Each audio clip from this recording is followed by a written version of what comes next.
법 101조 1항 령 167조 특수관계가 있는 경우로서 시가와 대가의 절대값이 3억 원 이상이거나 그 차이를 시가로 나오는 비율이 5% 이상이 걸린다고 한다면 부당이상 부인을 해버리겠다. 쌍방 간의 거래가액은 거래가를 부정해버리겠다. 부정하고 상증세법상 시가를 양도실가, 취득실가로 해버리겠다가 강행 규정이에요. 두 번째, 법인세법 52조. 특수관계인 간의 법인이 거래로서 만약에 저가 양수하거나 고가를 양도한다면 부당해상 부인을 걸어버리고 상증세법상의 법인세법의 시가는 그 상증세법이거든요. 법인세법의 시가를 거래금을 인정해버리겠다. 근데 저가 양수는 안 해요. 근데 딱 한 번은 해요. 언제 할까요? 시험에 잘 나와요. 유가증권. 그것은 왜 그러냐? 외우려면 힘들어요. 유가증권은 살아 숨쉬는 생물 같아요. 주가가 떨어지면 어쩔 겁니까? 그럼 나중에 헤어날 수가 없잖아요. 그죠? 근데 일반적인 부동산이라고 한다면 저가 양수했다고 한다면 저가로 샀으니 나중에 단기 순이익이 커지겠죠. 사는 소득금이 커지니까 부당해상권을 할 이유가 없는 거죠. 근데 유가증권은 주가가 떨어지면 어쩔 겁니까? 그러면 행위를 못 하잖아요. 그래서 부당해상 부인한다. 다음에 상증세법상 35조, 그 다음에 영 26조에서 특수관계가 있건 없건 간에 시가와 대가의 차이인 절대값이 3억 원 이상이거나 이걸 시가로 나눈 비율이 30억이에요. 3억이에요.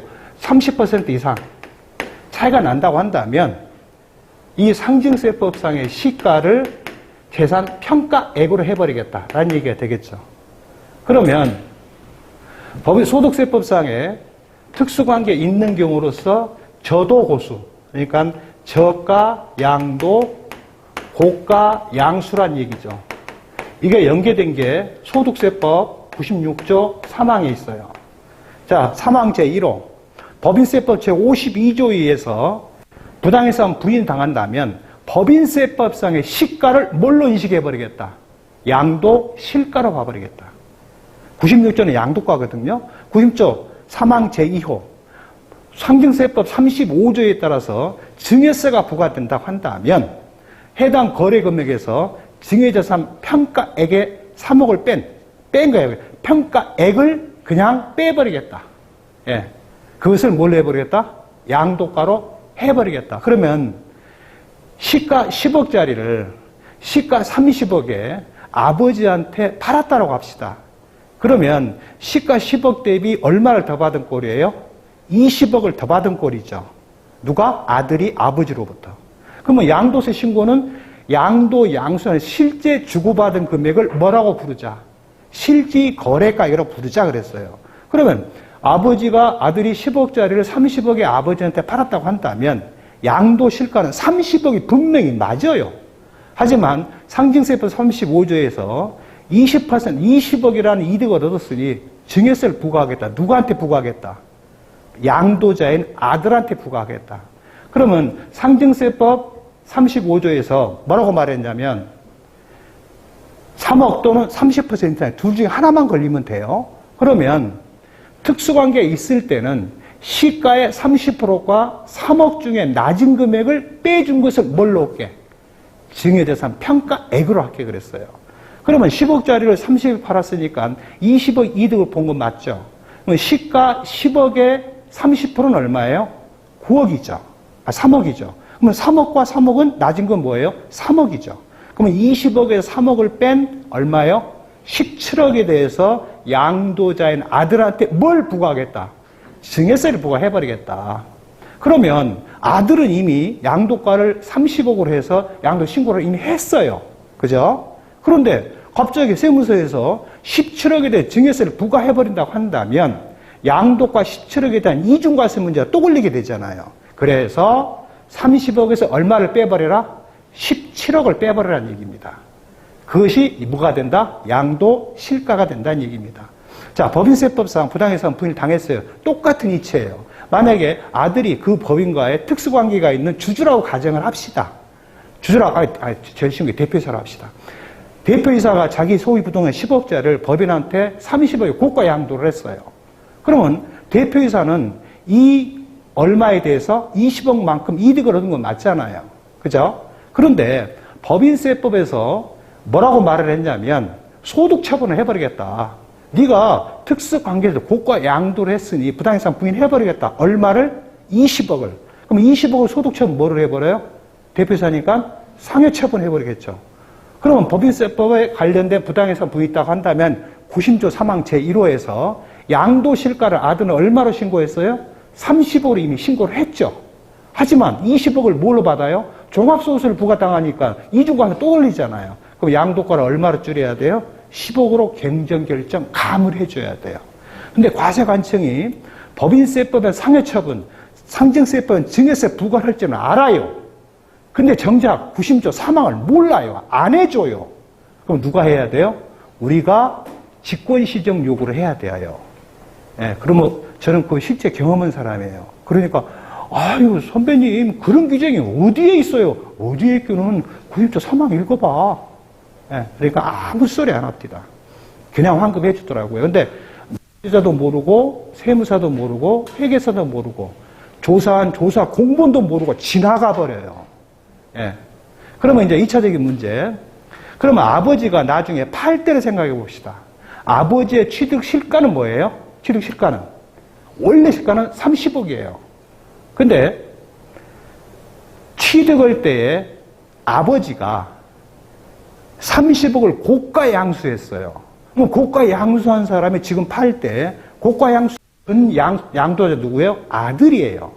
그러면 10억짜리를 30억 주고 샀으니까 얼마를 더 준 거예요? 20억을 더 줬죠. 그것은 매매를 가장해서 누구한테? 아들한테 얼마를 준 거예요? 20억을 준 거예요.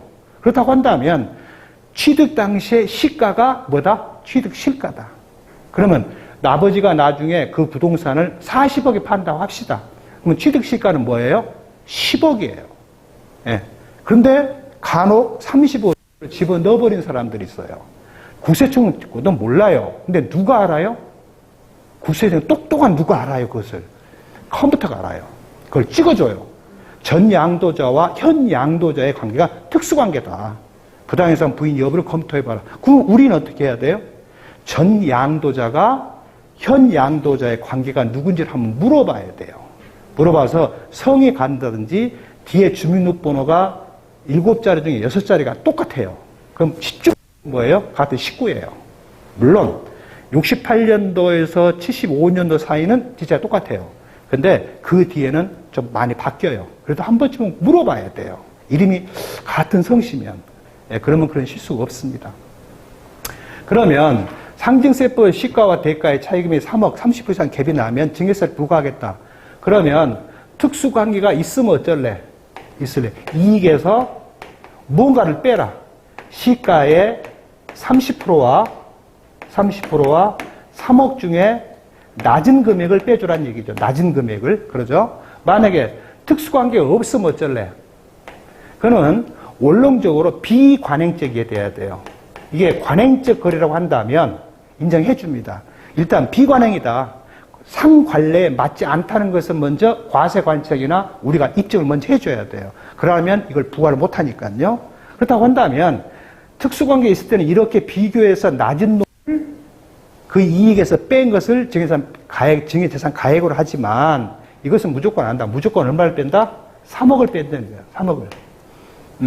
그런데 이제 문제가 또 있어요.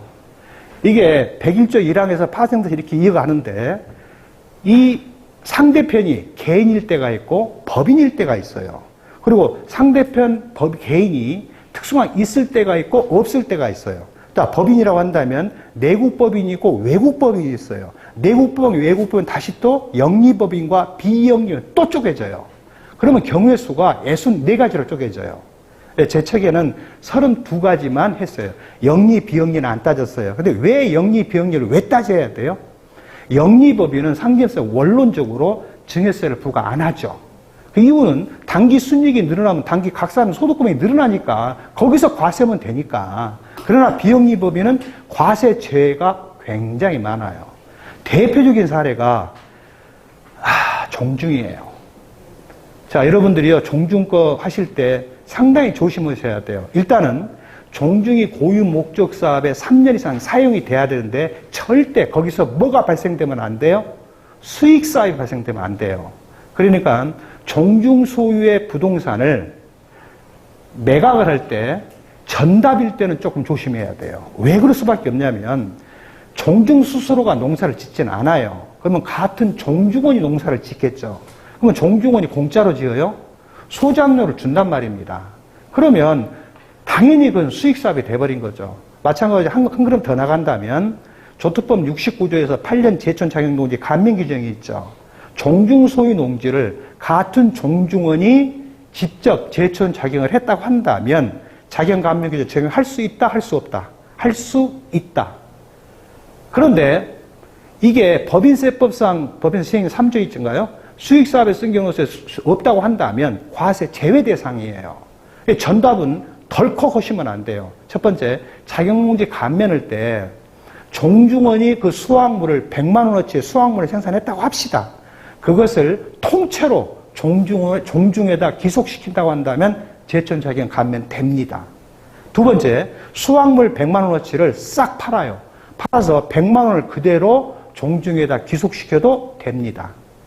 근데 세 번째, 100만 원어치를 팔아서 자기 농자재 값 등록, 소요 이익, 소요 비용 빼고 70만 원을 종중에 기속시켜요. 자격 감면 안 됩니다. 법인세 과세 제외 안 됩니다. 어떤 형태로든 100% 종중에 기속이 돼야 돼요. 그런데 상대적으로 대표된 부동산이 전답, 임야, 과손이잖아요. 전답, 과손은 하지 마세요. 그럼 100% 걸립니다. 수익세가 걸려요. 대부분 판례도 있어요. 그러나 임야는 돼요. 단 임야는 조건이 있어요. 무대포로 하시면 또 안 돼요. 거기가 뭐가 있어야 돼요? 소위 말하는 금양 임야의 성격으로서 자기 조상님의 분묘가 있어야 돼요. 판례도 있어요. 분묘가 딱 하나 있어요. 그러면 고유 목적 쓴 것이다? 아니다. 이다입니다. 그러면 여러 선배님들이 어떻게 해야 돼요? 항공사진을 보고 겨울에 찍은 사진을 찾으셔야 돼요. 그래가지고 분묘를 보세요. 최소 1개 이상 있어야 돼요. 근데 분묘가 안 보여. 그럼 그걸로 포기할 겁니까? 아니에요. 물어봐야 돼. 혹시 이장 안 했냐고 물어봐야 돼요. 요즘 종등들이요 많이 이장들을 해요. 어르신 조상님들의 묘를 한쪽으로 싹 모읍니다. 그러다 보니까 그러면 그걸 뭘로 추정이 가능해요? 종중들이 분묘를 이장할 때요 사람 손으로 못해요. 뭐가 들어갈까요? 포크레인이 들어가요. 포크레인 자국이 남아요. 이렇게 포크레인 자국을 보고 혹시 이장 안 했습니까? 라고 하셔야 한다는 얘기죠.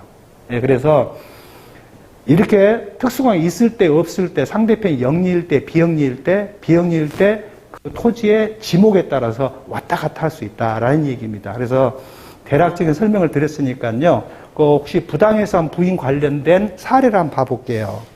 몇 페이지 있더라? 어제 가면서 내가 지난주에 가면서 그걸 안 했구나. 근데 굉장히 빨리 할 거예요. 혹시 그 몇 페이지 있는가? 부당해상 부인에 나오는데 죄송합니다. 760쪽이네요.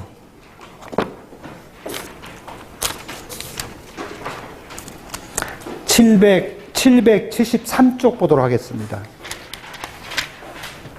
이 제목은 개인 또는 법인 간의 특수관계 존재 여부에 따라서 사례 유형을 32가지를 제가 표로 만들어 놓은 거예요. 예, 비행기 타고 가듯이 설명을 할게요. 자, 넘기겠습니다. 775쪽에 중간에 양쪽에 동그라미 있고 가운데 박스 있죠. 그걸 잠깐 보세요. 이걸 보신과 동시에 아까 제가 설명드린 게 순식간에 머리에서 지나가야 돼요. 어떻게 처리하겠구나. 자, 거주자인 개인이 특수관계가 있는 법인에게 부동산을 저가양도했습니다.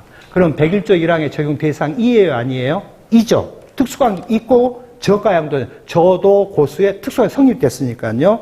그 다음 두 번째가 뭐예요? 5% 또는 3억 이상 갭이 난지를 찾아야 돼요. 저가 시가 140억짜리를 100억에 팔았답니다. 그럼 법인 쪽에서는 부당이상 부인해요, 안 해요? 안 해요. 할 필요가 없어요. 저가 양수했으니까. 하지만 개인의 양도가는 신고를 얼마로 했어요? 100억으로 신고했겠죠. 안 돼. 양도가를 얼마로 해버리겠다? 140억을 해버리겠다. 하지만 상징세법에서 얻은 이득이 40억이죠. 40억과 100억의 시가 100억의 30%는 30억이에요. 30억과 3억 중 낮은 금액이 얼마예요? 3억이죠. 그러면 140억의 양도 신고를 했다 하더라도 40억 중 얼마요? 37억에 대해서는 증여세를 부과하겠죠. 그럼 양도세는 얼마로 신고해야 돼요? 103억으로 신고 또는 경정결정 감을 받아야 돼요. 넘기겠습니다. 776쪽에 거주자가 개인에게 팔았는데 특수관계 있는 개인에게 팔았답니다. 시가 140억짜리를 100억에 팔았답니다. 자, 그러면 첫 번째요. 140억짜리를 100억에 팔았으니까 저가 양도했죠. 그러면 양수를 얻은 이득은 누가 이득을 봤어요? 양수자가 이득을 본 거죠. 그죠? 그래서 양수자가 40억 이익 받은 것에 대한 증여세를 부과당하겠죠. 그러면 시가 100억의 30%와 3억 중 낮은 금액은 3억이죠.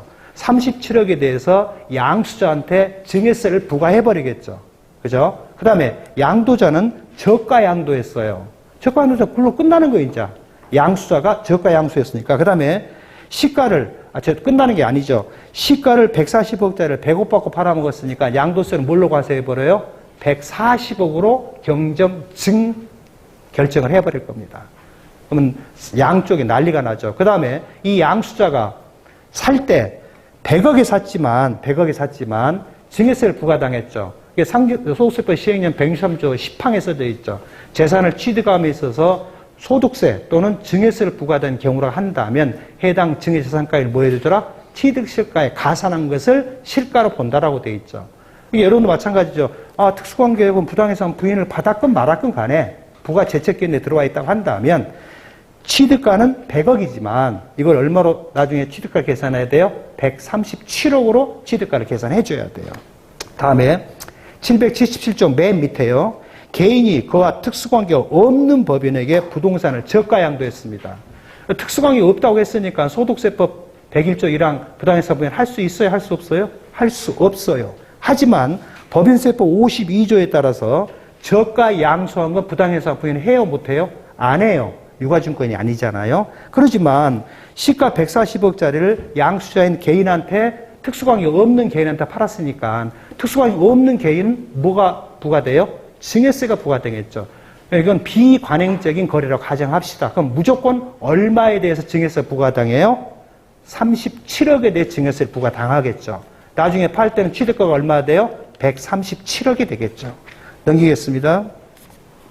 779쪽에 개인이 그와 특수관계가 없는 개인에게 부동산을 저가 양도했습니다.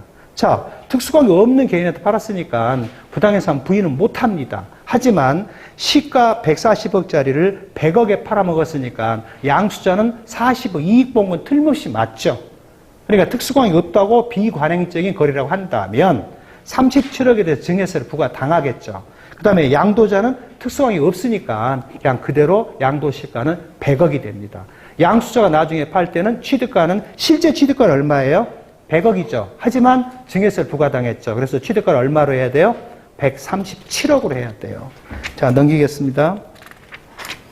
여기 782쪽 맨 아랫부분이요. 개인이 그와 특수관계가 있는 법인에게 부동산을 고가 양도했습니다. 자, 저도 고수라고 했어요. 그러면 소득세법 101조 1항에 따른 부당해상 부인 대상은 아닙니다. 왜? 고가 양도했으니까요. 그죠? 하지만 상증세법에 따라서 시가보다 더 많이 받은 이득이 얼마죠? 시가 100억짜리 140에 팔아먹었으니까 40억만큼 이득을 본 것은 분명히 맞죠. 근데 특수관계 있다고 했어요. 그럼 시가가 얼마죠? 100억에 30% 3억 중 낮은 금액이 얼마예요? 3억이죠. 그러면 양도자한테 양도소득 신고는 140억으로 했지만 양도실가는 103억으로 내리고 37억의 증여세를 부과당하겠죠. 그 다음에 이 개인이 상대편 특수관계에 있는 법인과의 어떤 특수관계로서 뭐 주주라고 한다면 배당 처분이 뭐가 돼요? 배당 처분이 되겠죠? 그렇다고 한다면 이중과세 문제가 있으니까 당연히 내려야겠죠. 왜? 96조 3항 제1호에서 그랬잖아요. 법인세법상 부당해상 부인이 된다고 한다면 법인세법상의 시가를 뭘로 인식해라? 양도 실가로 인식해라는 얘기죠. 자, 그럼 이것은 소득세 101조 1항에 대한 부당해상 부인이 아니라 법인세법 52조에 따른 부당해상 부인이 선행이 되겠죠. 그렇죠? 그럼 우리 입장에서는 어떻게 해야 돼요? 상대편 법인한테 말은 해줘야 돼요. 말은 해줘야 돼요. 예. 자, 다음에요. 넘길게요. 174쪽, 맨 아래쪽. 개인이 특수관계에 있는 개인에게 부동산을 고가 양도했습니다. 시가 100억짜리를 140억에 팔아먹었어요. 그러면 이 사람은 양도소득세 신고를 140억으로 했겠죠. 하지만 특수관계인한테 팔았어요. 그러면 이 사람은 고가 양도했으니까 부당해상 부인 대상은 아니에요. 근데 상징세 35조에서 40억에 대한 증여세를 부과당하겠죠? 얼마요? 37억을 부과당하겠죠. 그래서 90조 3항 제2호에 따라서 140억 양도 실가를 얼마로 해야 돼요? 103억으로 신고를 하든지 경정결정, 감을 받아야겠죠.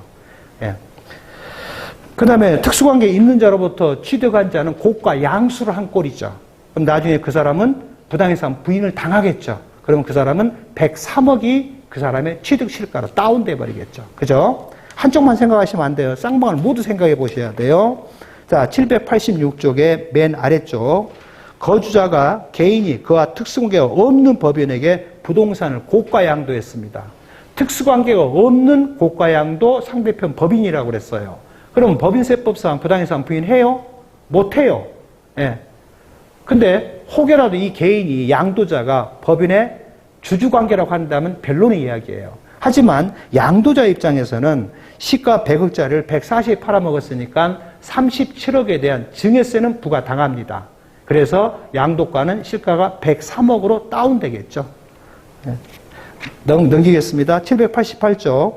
특수관계가 없는 개인에게 부동산을 고가 양도했다고 했어요. 자, 소득세법상 고가 양도는 부당해상 부인이 아닙니다. 더더구나 특수관계가 없다고 했습니다. 하지만 시가 100억짜리를 140에 팔아먹은 건 분명히 맞아요. 상징세법 35조에 따라서 40억에 대한 증여세를 부과당하겠죠. 특수관계가 없는 경우로서 비관행죄로 한다면 무조건 얼마를 빼요? 3억을 빼요. 그러면 양도자한테 37억의 증여세를 부과당했고 양도 실가는 103억으로 다운되겠죠. 그럼 나중에 그럼 양수액을 팔면은요 취득가가 140억일까요? 내려갈까요? 이 사람은 바보예요. 멍청한 인간이에요. 왜? 특수관계 없는 사람부터 사기당했잖아요. 그럴 때는 취득가는 그대로 140억입니다. 자, 다음에 791쪽이요. 넘기겠습니다. 예. 그냥 표로 보죠, 뭐. 저기 795쪽 보도록 하겠습니다. 거주자 개인이 이제는 반대편 입장에 제가 이미 설명을 드렸습니다만은 이제 반대편 양수자 입장에서 보자는 얘기죠. 개인이 특수관계에 있는 법인으로부터 부동산을 저가 양수했어요.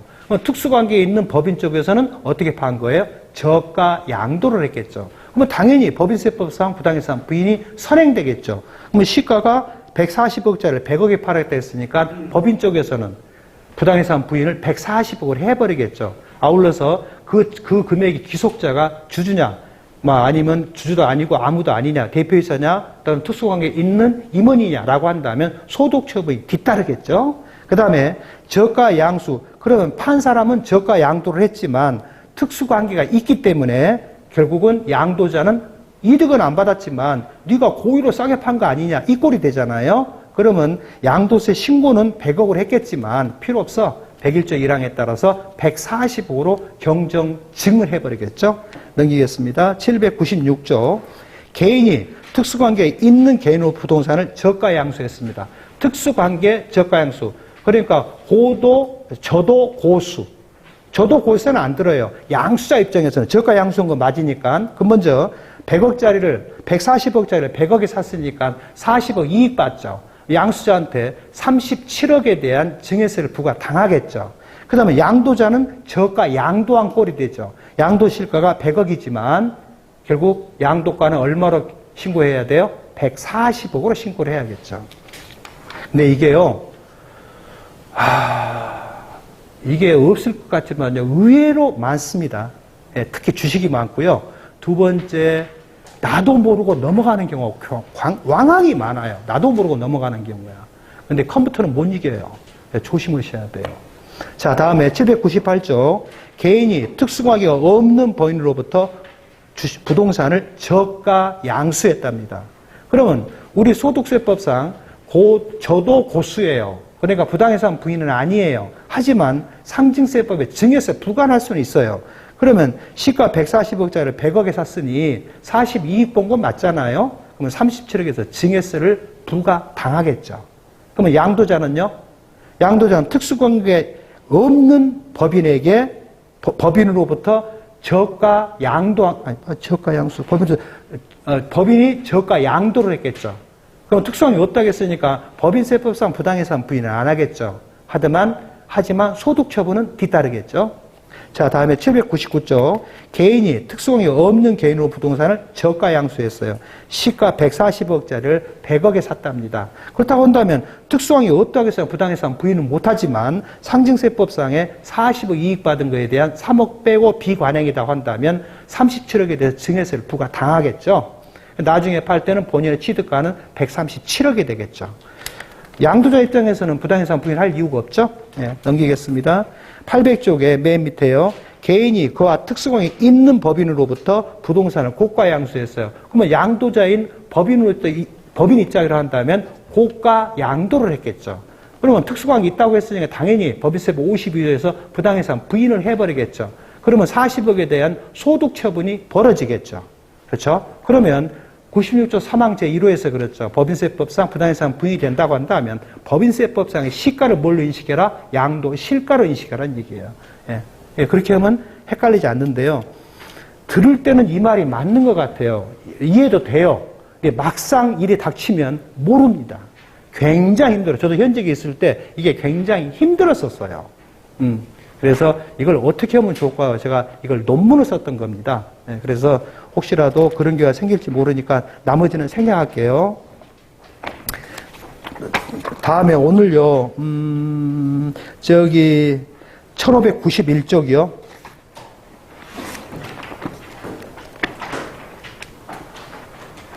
여러 선배님들이 아마 다 아시는 내용이지만, 제가 쭉 설명할게요. 그냥 말로 할게요. 소위 지금 설명드릴 내용은 그 말썽도 많고 말도 많은 1세대 1주택입니다. 근데 우리가 보통요, 1세대 1주택 이렇게 표현하면 그냥 이렇게 생각하면 안 돼요. 자, 세대는 거주자가 그 배우자와 함께 동일한 주소 또는 거소에서 생계를 같이 하는 가족을 뭐라고 부르자? 한 세대라고 부르자. 그 한 세대가 국내 한 주택만을 가진 경우로서 일정한 조건을 충족했다고 한다면 뭐 해줄게? 비과세를 해줄게. 하지만 그 집이 양도 실가 2021년 12월 8일 이후 양도분은 실가 12억 원을 초과하는 고가주택이라고 한다면 비과세 못 해줘. and 비과세를 한다 하더라도 주택의 부수토지는 주택이 팔림으로써 부수토지가 함께 딸려서 팔리니까 비과세 해준다는 얘기이기 때문에 주택만 따로 떼어서 팔면 과세가 원칙이에요. 물론 예외는 있어요. 해당 토지가 사업인정 고시 전에 취득을 했고 공익사업용으로 수용협매수가 된 경우를 한다면 토지를 분할해서 팔았건 건물을 분할해서 팔았건 토지와 건물을 모두 분할해서 팔았건 토지만 통째로 팔았건 주택만 통째로 팔았건 뭐 해줄게? 1세대 1주택 인식을 해줄게. 거주기간 보유기간 안 따진다. and 팔고 남은 주택 또는 부수토지는 몇 년 내에 팔아라? 5년 내에 팔면 비과세 해줄게 라는 게 대원칙이죠. 그럼 부수토지는 어디까지 해줄 거냐? 수도권은 서울, 인천, 경기도를 말하죠. 서울, 인천, 경기도를 수도권이라고 하죠. 수도권의 도시지역, 주거지역, 상업지역, 공업지역이라고 한다면 주택 정착 면적의 몇 배까지 해줄게? 3배까지 해줄게. 다음에 수도권 밖의 도시지역 또는 수도권의 녹지지역이라고 한다면 주택 정착 면적의 몇 배까지 해줄게? 5배를 해줄게. 수도권 아니건 밖이건 따지지 말아라. 도시지역 밖이라고 한다면 몇 배까지 해줄게? 10개까지 해줄게. 그럼 보통 우리가 저하고 통화를 하면 선배님 혹시 용도지역이 뭐예요? 이렇게 말하면 그 비행 고도 안전구역인데 이렇게 이야기하면 대화가 안 돼요. 예. 이렇게 여러 선배님 머릿속에 대한민국 영토를 4개로 쪼갠다면 용도지역이 몇 개로 쪼개져요? 4개로 쪼개진다면 도시지역, 그 다음에 농림지역, 그 다음에 관리지역, 자연환경 보존지역으로 나눠지죠. 도시지역은 다시 몇 개로 쪼개져요? 주거지역, 상업지역, 공업지역, 녹지지역으로 쪼개지죠. 자, 주거지역은 몇 개로 쪼개져요? 크게 3개로 쪼개져요. 준주거지역, 일반주거지역, 전용주거지역. 상업지역은 몇 개로 쪼개져요? 4개로 쪼개져요. 근린상업지역, 유통상업지역, 중심상업지역, 일반상업지역. 그 다음에 공업지역 3개, 준, 일반, 전용. 그 다음에 녹지지역은 3개로 했죠. 생보자, 생산녹지지역, 보존녹지지역, 자연녹지지역으로 쪼개지죠. 그 다음에 우리가 간혹 관리지역을 간혹 보는 경우가 있어요. 관리지역 다시 몇 개죠? 생보계, 생산관리지역, 보존관리지역, 계획관리지역 이렇게 쪼개져요. 그런데 그 속에 다시 세분이 또 돼요. 1종, 2종 또 소비 세분이 돼요. 우리는 뭔만 잘 알고 있으면 돼요? 하여튼 토지 이용 계획 확인을 봤더니만은 전용 주거지역이래요. 그러면 도시지역은 뭐란 뜻이에요? 그냥 주거지역이란 뜻이에요. 근데 자꾸 어떤 선배님들 전용 주거지역이야, 저거지역이야 자꾸 그러는데요. 제가 지난 시간에 설명드린 거 있죠. 이와 같이 3배, 5배, 10배라는 말이 소득세 몇 번 나와요? 딱 3번 나와요. 3번. 3번. 언제 나오냐? 방금 1세대 1주택에 한 번 나와요. 두 번째요. 세율표에 한 번 나와요. 대통령령이 정하는 기준 면적 이내의 토지라고 한다면 1년 미만은 70%, 2년 미만은 60%, 2년 이상은 일반 초과기준세율. 네, 거기에 기준 면적이 나와요. 또 한 번 어디 나와요? 어디 하면 또 나와요? 168조에 12에 한 번 나와요. 해당 주택의 부수토지가 3배, 5배, 10배를 초과하면 뭐다? 비사업용 토지다. 그 다음에 이건 의역이에요. 그러니까 소득세 104조의 3, 1항 제4호에 대통령령으로 정하는 경우로서 다음 각호 어느 하나에 해당된 토지는 비상 토지가 아니다 할 때만 나와요. 거기에 첫 번째 1호가 뭐예요? 지방세법 또는 기타 법률에 의해서 지방세, 재산세가 비과세, 감면이 된다면 비상이 아니다. 그죠? 예. 예. 그 다음에 두 번째가 해당 토지가 분리 또는 별도 합산이라면 비상이 아니다라고 되어 있죠. 그럼 의문이 안 생겨요? 왜 분리는 비상이 아니라 할까요? 그 말을 뒤집은다면 종합합산과세 대상 토지는 비상 토지다 이 말이 돼버려요. 근데 왜 분리가 들어갔을까요? 원론적으로 전답, 과수원 등 국민 기초산에 밀접한 땅, 그 다음에 밀접하지는 않은데 호화 사치성에서 분리과세를 해요. 아주 저율의 낮은 세율을 적용한 것과 전답, 과수원, 농지, 목장용지죠. 임야. 그런데 골프장, 호화 사치, 미용실, 고급 유흥 오락장 같은 경우는 분리과세를 하는데 아주 고율의 세율을 적용해요. 그러면 고율의 재산세가 부과되는데 거기다 비싸면 또 과세해봐요. 그럼 무슨 일이 벌어져요? 조세 저항에 걸려요. 그래서 그렇지만 의역을 합시다. 1호에서는 지방세 재산세가 별도나 비과세 감면반담 아니다. 그러면 여러분이 언제 만날 수 있어요? 잘 만날 수는 없는데요. 혹시 여러 선배님들이 농지와 관련된 비사업 여부를 제촌 자격만 따지거나 또는 시의 동적의 주거상업 공업지역만 따지지 마세요. 그 매행지가 안 되기 위해서 도로로 쓰는 부분이 많습니다. 항공사진을 봤더니만 몇 년 이상, 10년 이상 계속 불특정 다수인이 이용하는 도로로 썼어요. 그럼 그 면적을 재가지고요. 그 면적은 무조건 비사업이 아닌 거로 가져가도 전혀 무리가 없습니다. 시행규칙에 써져 있잖아요. 불특정 다수인이 공용으로 통용되는 도로는 비사업이 아니다. and 지방세법의 재산세 비과세 규정에 그같이 도로로 사용되거나 하천으로 사용되거나 국어로 사용되거나 묘지로 사용된 경우를 한다면 재산세 비과세해 줍니다. 그래서 그런 경우가 있습니다. 많아요. 자주 많아요. 그러면 시청에다가 세무과에 전화하면요. 직권시장 귀양해 줍니다. 예, 도로로 썼으니까 보여요. 콘크리트로 포장된 것도 있고 어떤 건 심지어 아스팔트로 포장된 것도 많아요. 그러면 두 번째가 또일 때 나와요. 한번 앞전 지난 시간에 내가 한번 썼을 거예요. 5, 3, 4, 7, 3, 4, 5 전용 주거지역은 정착면적의 5배, 상업지역은 3배, 녹지지역은 4배, 죄송합니다. 공업지역은 4배, 5, 3, 4, 7 녹지지역은 7배, 나머지 관리지역, 자연환경보전지역, 그 다음에 농림지역은 7배를 해줘요. 그 다음에 준주거적 3배, 5, 3, 4, 7, 3, 4, 5, 3배, 그 다음에 일반 주거적 4배를 초과한 토지는 뭐예요? 그 이내의 토지는 별도 합산이에요. 초과한 토지는 뭐가 돼요? 종합산이에요. 근데 그러면 별도가 아니고 분리가 아니라고 한다면, 즉 종합이라고 한다면 당연히 뭐다? 비사합령이다. 그래서 다시 3호에 또 써놨죠. 대통령령으로 정하는 일정한 기준인 수익금액 비율, 일정한 소득금액 비율을 일정 조건을 충족한다면 뭐다? 비사합령이 아니다. 대표적인 사례가 나대지죠. 무주택 한 세대가 660평방미 이하의 나지를 갖고 있는 경우를 한다면 해당 토지는 비사합령이 아니다라는 얘기죠. 근데 가장 많이 봉착되는 게 뭐냐면 이런 경우입니다.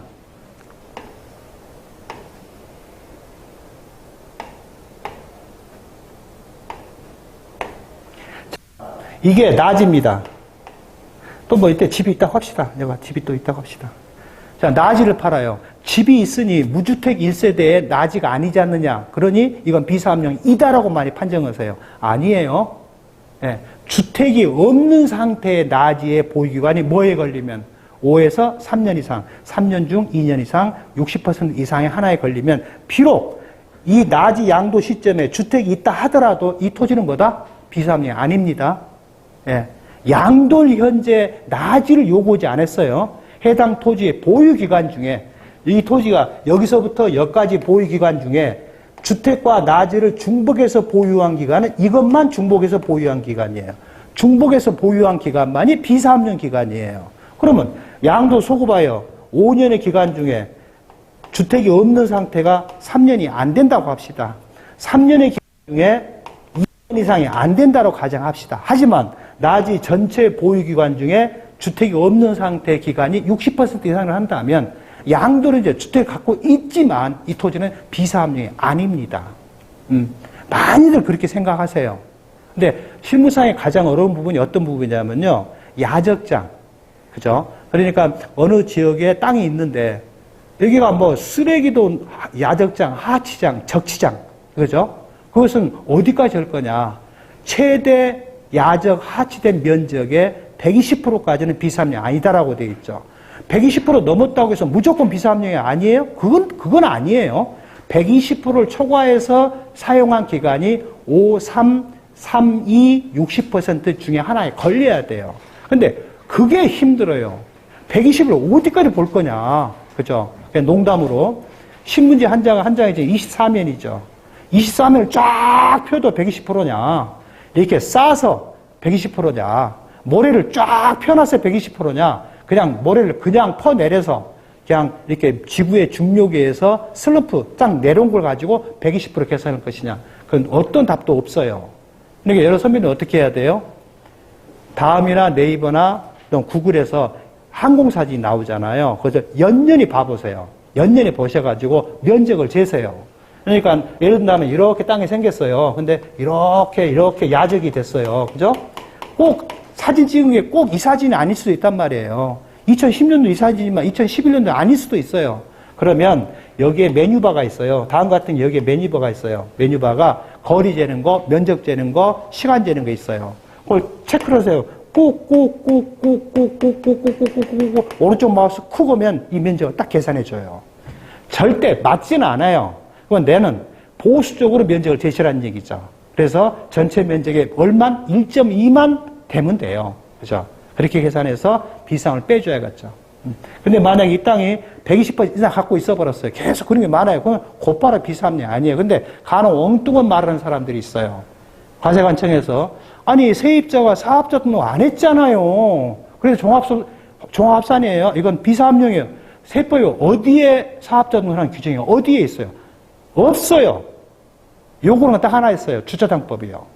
주차장법에 한 노예주차장으로서 소유자가 주차장을 영위하고 해당 수익금액 대비 토지의 기준시가 대비 수익금액이 몇 퍼센트 이상일 거? 3% 이상일 거. 예, 그런 식으로 유를 싹 정해놨죠. 그러면 주차장법에 노예주차장이 100% 종합산 과세라고 합시다.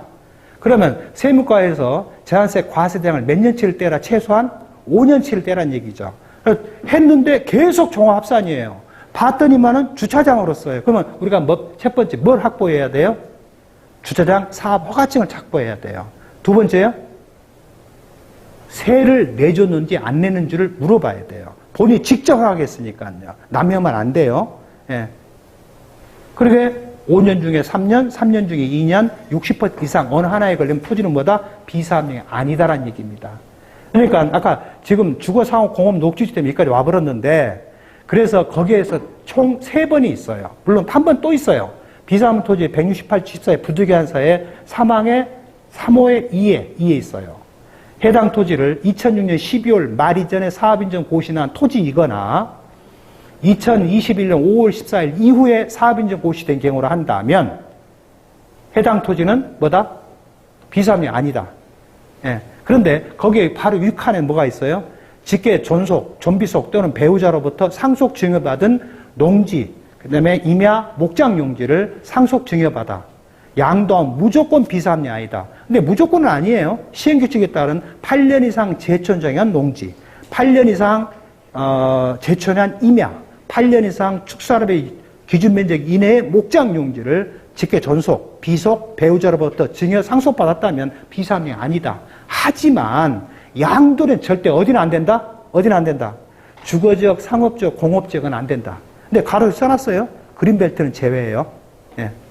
그러니까 비사업용 토지는 그린벨트가 나와요. 개발 제한구에 나오지만 우리 조세특례제한법 감면규정에는 개발 제한구역에 언급된 바가 없습니다.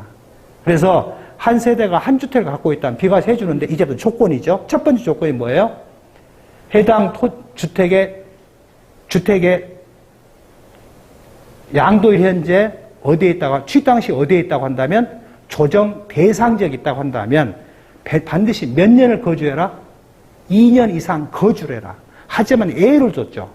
2017년 8월 2일 이전에 취득했거나 조정 대상 지역 공고일 이전에 취득했거나 조정 대상 공고일 이전에 계약하라고 계약금 완납한 사실이 확인된 무주택자의 1주택이라고 한다면 안 살아도 좋다. 하지만 예를 줘놨죠. 첫 번째, 건설임대주택인 공공임대주택, 공공매입임대주택을 임차하여 소유권 취득 후 양도할 때까지 몇 년만 살았어라.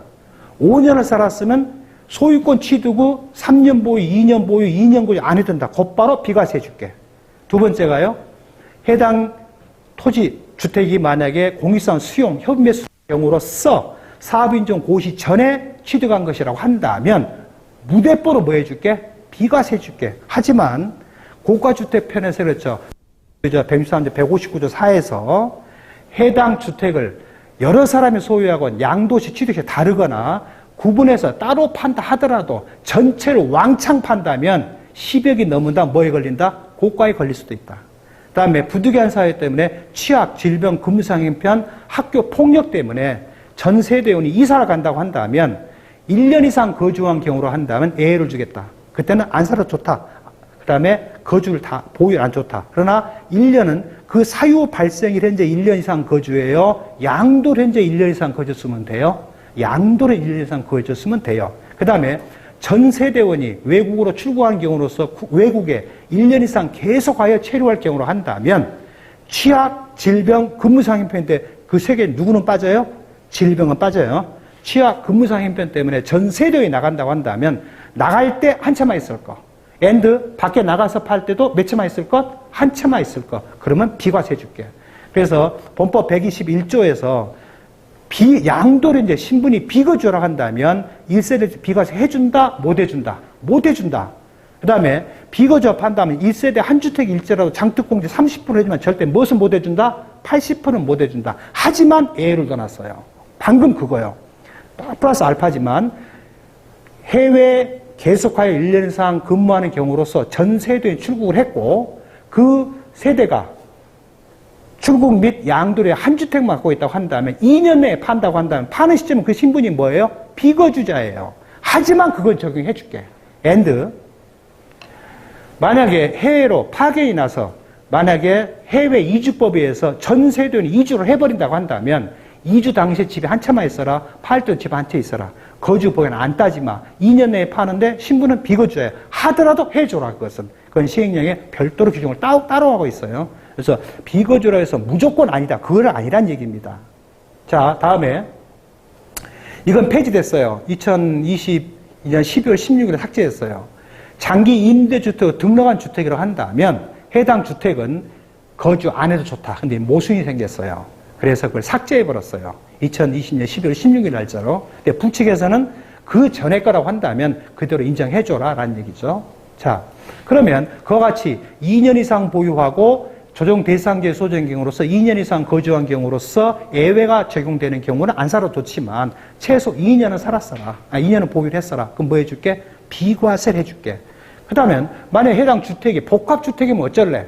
그럼 원론적인 뭐예요? 주택이 복합되어 있는 것은 뭘로 본다? 주택으로 본다. 다만 주택 면적이 상가 면적보다 같거나 적다면 그렇지 아니한다. 그 말은 뭔 말이에요? 뒤집어 생각하면 주택 면적이 상가 면적보다 적으면 같으면 주택은 비과세 해주지만 상가와 부수는 비과해준다 못 해준다? 못 해준다. 근데 이게 하나 또 말썽이 또 났어요. 160조로 개정을 했죠. 뭐라고 개정했어요? 고가주택은 과세하는데 다음같이 계산해라. 양도 차익 곱하기 양도가분의 양도가 마이너스 10억을 대입해라. 근데 가로수에 써놨죠? 주택 이외에 상가 건물이 있다고 한다면 부수에 포함하여 뭐 한다? 안 해주겠다. 그럼 복합주택의 복합 용도의 주택 이외 용도는 뭐해라? 몽정구리도 뭐해라? 과세를 해라. 예. 그래서 혹여 고가주택의 취득가를 모른다면 환산가를 쓰겠죠. 그렇다고 한다면 114조 2에서 뭐라고 했죠? 취득 후 5년 이내에 양도하는 경우로서 신축 5년에 양도하는 경우로서 해당 주택을 환산가 또는 감정가를 쓰게 되면 반드시 뭐를 해라? 환산가에다가 5%를 가산세를 부과해라. 근데 거기 말썽이 났어요. 그 집이 고가주택인 비과세금을 충족한 주택이에요. 그러면 9억, 12억 초과 상당분 양도가액에 대해서만 5%를 적용하라는 얘기냐? 전체 환산가에 5%를 적용하라는 얘기야. 뭐가 맞아요? 후자가 맞아요. 후자가. 그러니까 아니 꼬머지 말라. 근데 거기 하나 또 문제가 또 생겼어요. 증축된 면적이 85평방미터 초과한 경우만 증축 건물에 한다고 했어요. 이게 증축이 신규 당초 면적이 이 정도인데 요것이 85를 말하는지 요걸 다 더해서 85를 말하는 건지가 불명확해요. 그러나 그 조문에 내려가 보면 5% 적용 대상은 누구만 적용해줘라? 85를 초과한 것만 적용을 해요. 한 것만 그랬어요. 그렇다고 한다면 증축된 건물의 면적은 기존 걸 더해서 85를 판단하시라 라는 얘기죠. 그 다음에 가산세는 요거 더해서 요것이 81이라고 합시다. 이거 6이라고 합시다. 그러면 6에 대해서만 5% 가산세를 적용하라고 돼 있어요. 그래서 증축된 부분을 포함해서 85일 때. 자, 그렇다고 한다면 해당 주택의 부수도 무한대로 안 해준다. 비과세는 5배, 3배, 10배까지는 해줄게 라는 얘기인데요. 여기서 하나 이제 좀 한 걸음 뛰어 나간다고 한다면 어떻게? 이거 지우죠? 이만한 토지가 있고요. 이만한 주택이 있습니다. 네, 비과세권 충족한 주택입니다. 자, 첫 번째요. 토지만을 지분 또는 분할로 양도를 합니다. 과세일까요? 비과세일까요? 토지만을 지분 또는 분할해서 팝니다. 이게 뭘까요? 비과세요? 과세예요? 이게 맞습니다.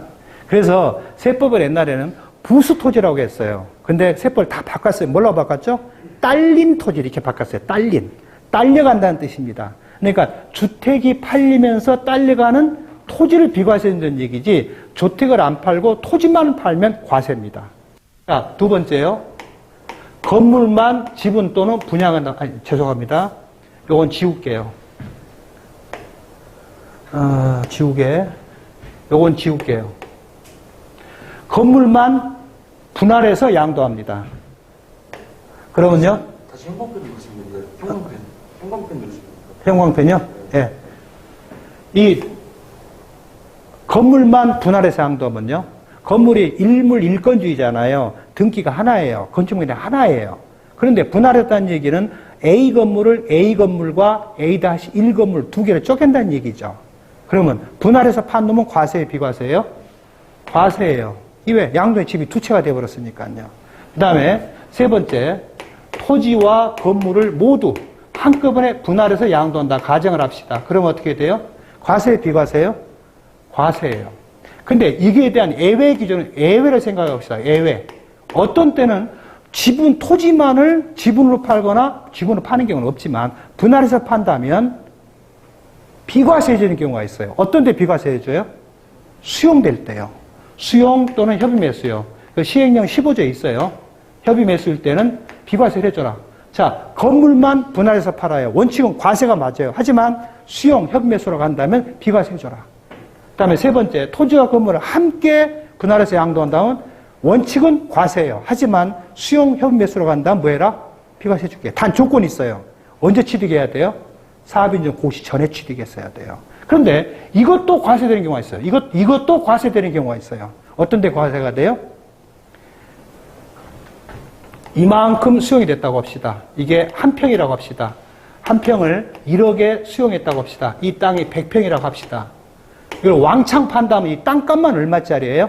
100억짜리예요. 그럼 이 집은 뭐예요? 고가주택이에요. 그러면 땅값을 100억이라고 건물을 1억이라고 합시다. 그러면 1억에 대한 양도 차익을 계산할 수 있잖아요. 양도 차익 계산했더만 0.4가 나왔어요. 0.4 곱하기 101분의 101 마이너스 12에 상당하는 X값은 뭐예요? 이건 과세예요. 그죠? 왜? 고가주택에 걸렸으니까요. 그런다고 해서 곧바로 과세입니까? 그건 아니죠. 또 뭘 해줘야 돼요? 조투법 77조에 따라서는 감면을 해줘야 돼요. 근데 이 감면 또 하나 문제가 있죠. 무슨 문제가 있어요? 사업인정 고시전 이전에 취득해야 돼요. 소득세법은 사업인정 고시 전에만 취득하면 돼요. 그죠? 이게 혹시 취득 원인이 증여나 직계존비서 배우자일 수도 있어요. 그러면 이율과세 문제가 또 걸려요. 뭐가 걸려요? 부당해서 부인에 걸릴 수도 있어요. 예. 그러니까 왔다 갔다 해야 돼요. 자, 2년 이전에 만약에 취득을 했다. 그렇다고 한다면 X값에 대해서는 뭘 해야 돼요? 채권일 때와 현금일 때 차이가 있겠죠. 예. 대부분이 채권과 현금을 병행해서 줘요. 이게 감면도 생각해야 돼요. 자, 다시요. 이제 지분으로 판다고 합시다. 토지를 지분으로 양도합니다. 원칙은 뭐예요? 과세예요. 두 번째, 를 지분으로 양도합니다. 과세예요, 비과세예요? 과세예요. 그 다음에 세 번째, 건물과 토지를 다 지분으로 양도합니다. 과세예요, 비과세예요? 비과세입니다. 1세대 1주택 비과세권 충족한 주택을 지분으로 판다면 독립적으로 한 주택으로 볼 수는 없다. 그래서 이것은 뭐 해줄게? 비과세 해줄게 라는 얘기입니다. 그죠? 상황에 따라 틀리기 때문에 매우 조심해야 돼요. 자, 이제는요, 일시적 2주택 관련 내용을 설명할게요. 그 관련 내용이 몇 조가 있죠? 155조에 있죠.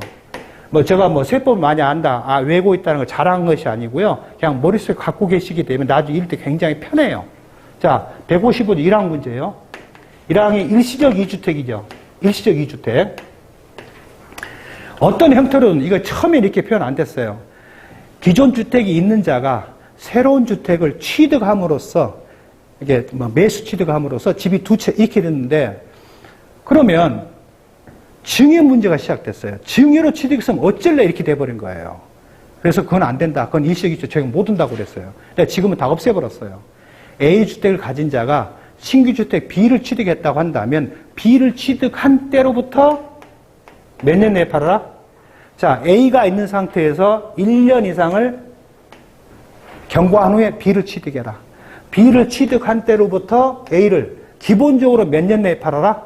3년 내에 팔아라. 그러면 비과세 해줄게. 그러나 해당 주택이 A가 B도 모두 조정 대상 지역이 있다고 한다면 A를 취득할 때는 조정 대상이 아니었었어요. B를 취득할 때 조정 대상 지역이었어요. 그럼 B를 취득할 때 A, B가 다 뭐예요? 조정 대상 지역이라는 얘기죠. 이게 기왕에 지나간 2022년 5월 31일 날 개정된 걸 생각하지 맙시다. 헷갈리니까. 조정 대상 지역은 지금 현행 규정 몇 년 내에 팔아라? 2년 이내에 팔아라. 그러면 뭐 해줄게? 비과세 해줄게. 라는 얘기죠. 이게 예전 걸 생각하면 너무 힘들어요. 굳이 설명한다면 1년 내에 팔아라. 1년 내에 이사 가라. 1년 이내에 전입신고해라. 반드시 세입자가 있다고 한다면 최대 2년을 한도로 해서 연장해주마. 예, 그거만 있었나요? 배우사 5항에 있죠. 집이 두 채 이상한테 모두 처분하고 하나만 남았을 때부터 보존연수를 기산한다. 기재부는 덩달아 취득 당시 조정 대상지역은 그때부터 거주기간도 기산하겠다라고 했다가 싸그리 삭제해버렸죠. 예, 154조 5항 얘기가 뭐예요? 이거죠.